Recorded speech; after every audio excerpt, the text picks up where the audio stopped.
Hey y'all, it's Miss Shalita. Hey, I wanted to just go over some different information and possibly some frequently asked questions. Since we did not have our typical parent orientation, just obviously due to COVID-19. Okay, the registration form has two sides. If you've not completed both sides, you need to do that this week or at the very latest next week. This helps us, this gives us the information that we need. Plus your email is on here, which is how this year we're doing something a little bit differently. Your newsletters will no longer be in file folders. They will be emailed to you month after month. When you come in this first week, you do get, you're going to see me looking down because I have some notes in the different papers that I'm going to show you. But as you come in the first week, you're going to get the syllabus just like we do every year. You're actually going to get a hard copy of this. It will be on our website as well.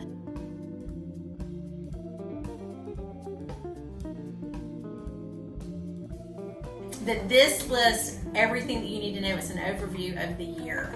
If you have been a dancer here before, you know how important this is. If you are new to the studio, this is a great thing when you get your hard copy to stick on your fridge and refer back to time after time after time. It gives you the dates that the studio is closed.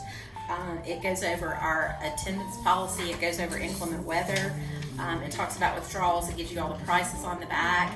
A breakdown of those. Just all information that you need is on this. So seriously, it's kind of like, we kind of say it's like our Bible of dance class. Very important information on this. You also, the first week that you come in,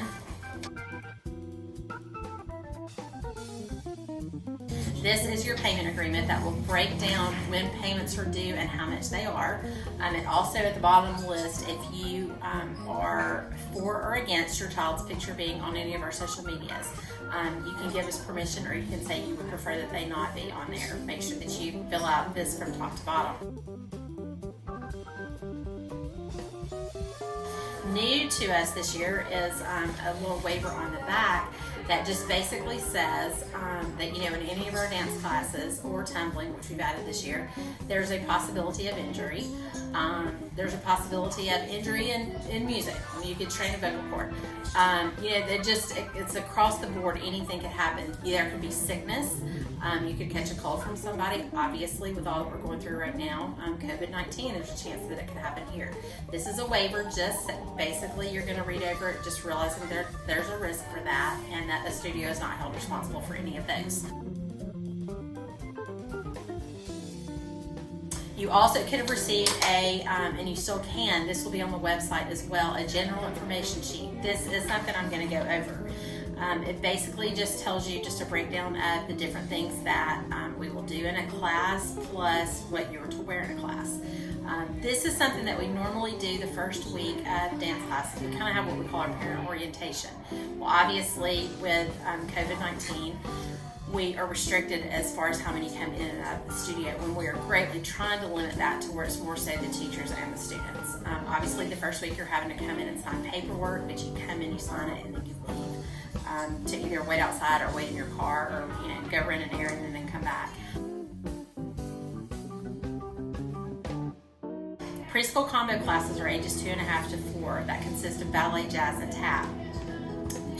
We greatly recommend white or pink ballet shoes and either white or tan leather tap shoes.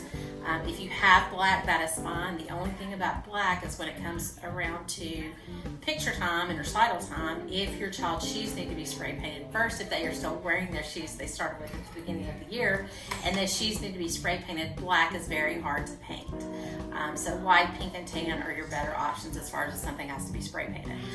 Your child needs to come in. This is across the board for combo classes, preschool, combo, ballet, across the board. They need to be in a leotard and tights. Little girls can wear a leotard and socks, that's fine, but they need something on their feet for their dance shoes. We do not recommend a certain color. We do not require a certain color, I should say that. If they want to wear shorts or skirts over it, it's fine. The older girls like to cover up with a big sweatshirt or a big t-shirt. It is very hard for teachers to see how your body is moving. when you have lots of clothing on over your leotard. So a leotard just makes us see that your shoulders are where they need to be, or your rib cage is, if we're doing something in hip hop or whatever, just fitted clothing makes a big difference.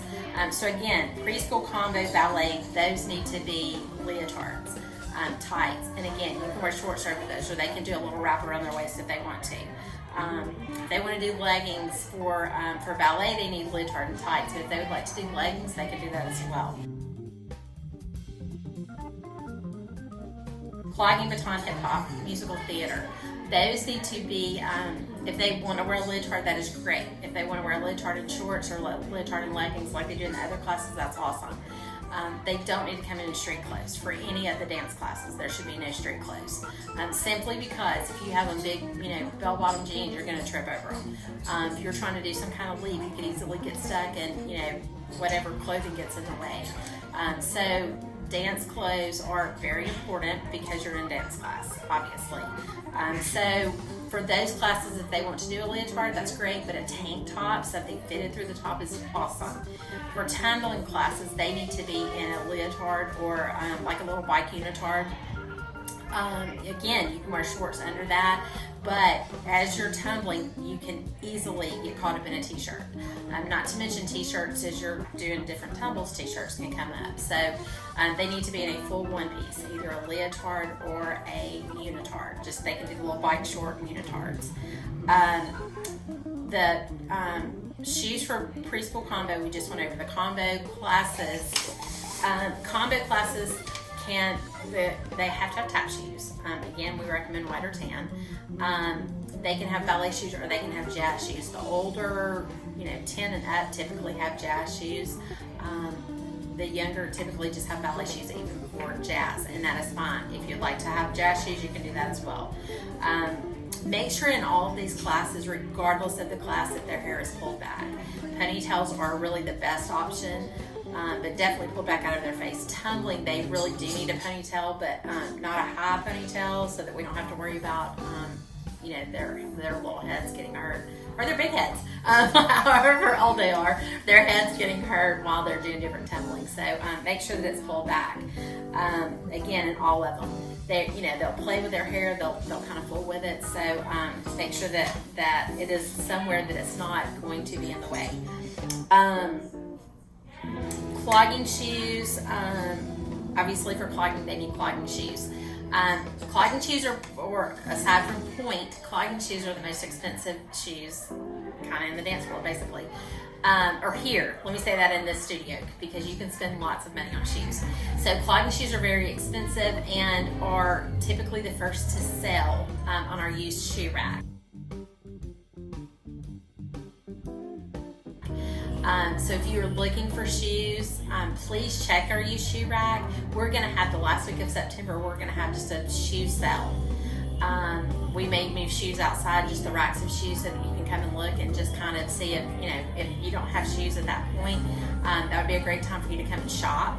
That's also a great time for you to sell your shoes. If you are selling shoes, you need to bring them in a big freezer-sized Ziploc bag with your name on them, not your child's name, with an adult name on them. How much they are and the size that they are. And if you're uncertain on what to ask as far as price, don't hesitate to ask one of the teachers. We can kind of give you an idea, especially where used shoes are concerned. We can kind of give you an idea of the best price. You don't want to overprice them, but you don't want to underprice them. However, we do have people that like to just give them away. So if you want to be one of those that just says, hey, I just want somebody to have them that needs them, just put free on there. You don't have to put your name or anything, just put free. Again, put it in a Ziploc bag. When you sell shoes, they're going to take the shoes out of the bag, put your money in the bag, and then they will be in the office. You can pick those up in the office. You can keep a constant check on that. You can call, or you can come up, very quickly come in, ask the office staff if you have any shoe money.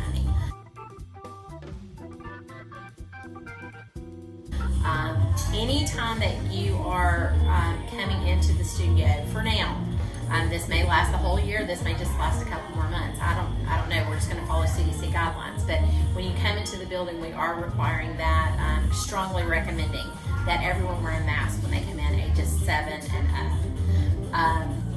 The kids wear them for starting dance class. We take mask breaks. At some point, we're doing such strenuous things that we may take our mask off, but they're spaced out. So do know that that again, we're following that. The floors are taped off to where the kids are again spaced out, and socially distanced, I guess I should say. And then also.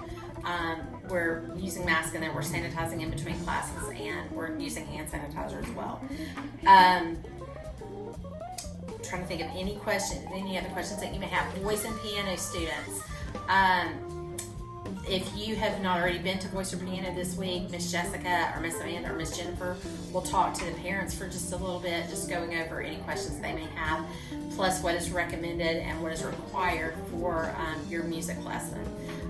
They'll go over how that class runs each week, and again, like I said, answer any questions that you may have. This is the only week, this week or next, are the only weeks really that there will be consistent parents coming in and out. Starting in October, we will have car line. So September, we're asking you to walk your children up. Please don't drive around and drop them off. We're asking you to walk your children up to the door, and then when class is over, walk back up to pick them up at the door. Again, starting in October, we will have a car line. Once car line starts, we do not want parents walking up to the door anymore. Just your children see you walking up, especially our preschoolers. Your children see you walking up, they get all excited, they dart towards you, and then we still have cars moving. So for the safety of all involved, we will strictly do car lines starting in October until, I'll let you know if that changes at any point in time. Hey y'all, when your children come into class each week, yes, they can bring dance bags, but it needs to contain only their dance shoes or their baton, but not like toys that they can pass around and share with their friends. And really and truly, only our older classes, only the kids that are here for an hour and a half or 2 hours or more need water. If your child takes in a preschool class or is just here for a 30-minute class, really even for for an hour class if they're younger, they don't need water. If they are drinking water, obviously they're having to go to the bathroom, and then that's a continuous flow through the rest of the classmates. So, and the older girls, if they do bring something to drink, it needs to be water only. Either in their own personal water bottle, or if there are water bottles here that they can purchase if they want to, that we'll put their initial on to make sure they're the only ones drinking out of it. So again, dance bags should be dance bags only plus shoes. That's it, nothing else in it. Drinks, water only for our girls. I would say that are 11, 12 up, but possibly 10, because some of those take several classes as well. So preschoolers do not even need a sippy cup in there. So please don't put anything that they could eat or drink in their dance bags. Another thing is that you may watch this video, you may read over the general information, you may read over your syllabus and still have questions. If you have questions, please feel free to call the studio, and we'll return your call as quickly as we can. You can send a note in your child's dance bag. You can send an envelope and with the teacher's name on it. Again, we'll respond back to that as quickly as we can.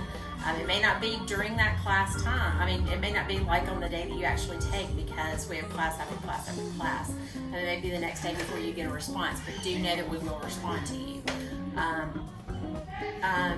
Please don't, once we start Carline, please don't ask questions in Carline, because that just backs the flow up of Carline, and we really don't need it going out to Highway 11. So save your questions. You may, if it's while your child is taking class, you can walk in and leave a message for the secretary. Leave a message with the secretary for a teacher to call you. What will not work is for you to try to talk to teachers during classes or even in between classes. Again, we go from one class to the next class to the next class. And now, of course, we're factoring in car line and trying to disinfect our studios. So please don't, please just, out of respect for everybody else, the teachers, the students, and the parents that are paying, don't try to talk to teachers during class, okay? But definitely, most definitely, feel free to call the studio. If you have just general questions that you might even help others, you can ask on Facebook. Again, you may not get like an immediate response, but you will get a response at some point, okay? I'm not the one that always responds to Facebook. I have some great people that kind of handle that for me, and I'm grateful for them. So you may not get a response, specifically from me. And please, please, please don't pass out teachers' cell phone numbers out of respect for those teachers. Just please don't do that. So anyway, but we will, like I said, we will get back to you as quickly as we can. Don't hesitate to ask questions. That's the only way you're going to get answers. And you will do better to approach and ask us than to ask, Susie's mom or Jane's mom, because they might know the answer, but they might not. Hey, this is our 16th year, and when you think about 16th birthdays, typically we go with sweet 16. So we've had a little bit of a crazy 15th year. What we thought was going to be fabulous and fantastic ended up being fabulously fantastic in a way that we did not expect. Just kind of, as we said through our recitals, where we prayed that the Lord would just allow us to have one with all the craziness of last year. He blessed us tenfold and allowed us to have 10 recitals, which was amazing. We have no idea what the Lord has in store for our 16th year, but it's going to be sweet. So we are pumped that you are joining us through our journey that we are calling Year Sweet 16.